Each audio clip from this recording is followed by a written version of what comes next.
Hello mga kainday! Another day, another vlog po tayo. Magluluto tayo dyan ng ating lunch for today. Ang corned beef na may patatas. Ayan, inuna muna nating isote ang ating patatas. Kailangan ma-brown natin siya pareho. At then, ayan ang ating corned beef na may susi. Charot! Ayan na guys ang ating corned beef. At medyo original yung corned beef natin. Charot! Ayan ang pambukas natin dyan, di susi. Ayan, di tayo mahihirapang magbukas ng ating corned beef. Ayan, lalagyan lang natin yan ng patatas. Ayan, habang pinipritos natin yung patatas, syempre bubuksan natin ang ating corned beef na it's so yummy. Ayan, ganyan, para hindi tayo mahirapan sa pagbubukas. Ayan, it's so madami yan guys. Napakalaki ng ating corned beef, kaya busog na busog tayo dyan.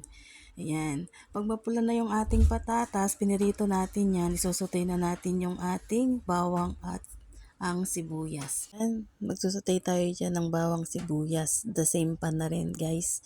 Mga kainday, hindi na natin pinalitan kasi dyan na rin natin ilalagay yung patatas. Ayan. Papupulahin lang natin dyan yung bawang at ang sibuyas. At pag na-brown na yan dyan, ilalagay na natin yung ating pangmalakasang corned beef. Charot. Yan. Gigisa rin lang natin dyan. Mekos-mekos na natin yan. Medyo marami yung ating corned beef, mga kainday. Yan. Busog na busog tayo dyan. Ayan. Iano na natin yung, isasama na rin natin dyan yung ating patatas. Siyempre, lalagyan natin yan ng konting sabaw para yung mapalambot pa rin natin yung patatas. Yan. Yan, mekos-mekos. Sotay-sotay lang natin yan, mga kainday.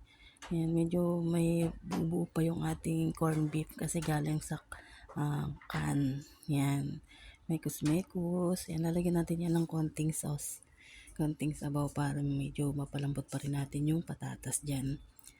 Yan guys, it's so yummy. Yan ang ating lunch. Ang corned beef, pang malakas ang corned beef, mga kainday. It's so yummy. Ayan, maluluto na ang ating corned beef dyan. Busog na busog ang kainday nyo dyan, mga kainday. Yan, kain po tayo. Thank you for watching. Maraming salamat sa panonood. Ayan na po ang ating finished product.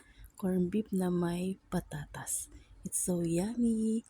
Kain po tayo. Yan na po ang ating lunch for today. Bye-bye!